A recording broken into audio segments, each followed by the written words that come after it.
আসন্ন ঈদুল আজহায় টানা 10 দিনের ছুটি ঘোষণা করেছে সরকার। তবে ঈদের আগে 2 শনিবার সরকারি অফিস খোলা থাকবে। সে অনুযায়ী আজ খোলা সরকারি অফিস, আদালত এবং শিক্ষা প্রতিষ্ঠান।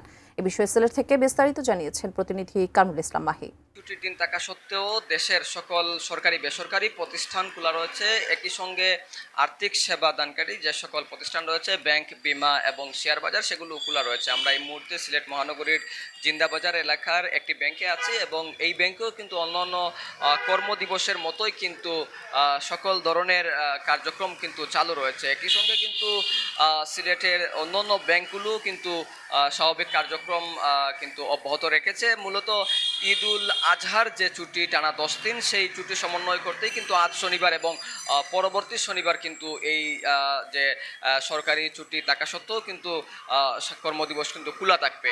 এবং আমরা এখানে এসে ব্যাংকের কর্মকর্তা যারা রয়েছেন তাদের সঙ্গে কথা বলেছিলাম। তারা যেমনটি বলছেন যে যেহেতু টানা 10 দিন ছুটি পাচ্ছেন, তাই কিন্তু আজ তারা এই যে আজকে যে কর্মদিবস খোলা রয়েছে সেটি কিন্তু তারা কিন্তু স্বাভাবিকভাবেই তারা কিন্তু মেনে নিচ্ছেন। তারা বলছেন যে টানা 10 দিন ছুটি পাওয়ার কিন্তু তাদের পরিবার পরিজন নিয়ে অনেক জায়গায় ঘুরতে যাবেন। কিন্তু অপরদিকে সেবাগৃহীতে যারা রয়েছেন তাদের সঙ্গে আমরা কথা বলেছিলাম। তারা বলছেন যে টানা 10 দিন ব্যাংকগুলো এবং সরকারি যে সকল প্রতিষ্ঠান রয়েছে সেই প্রতিষ্ঠানগুলো বন্ধ থাকার কারণে এক ধরনের ভোগান্তি জনসাধারণকে পোহাতে হবে।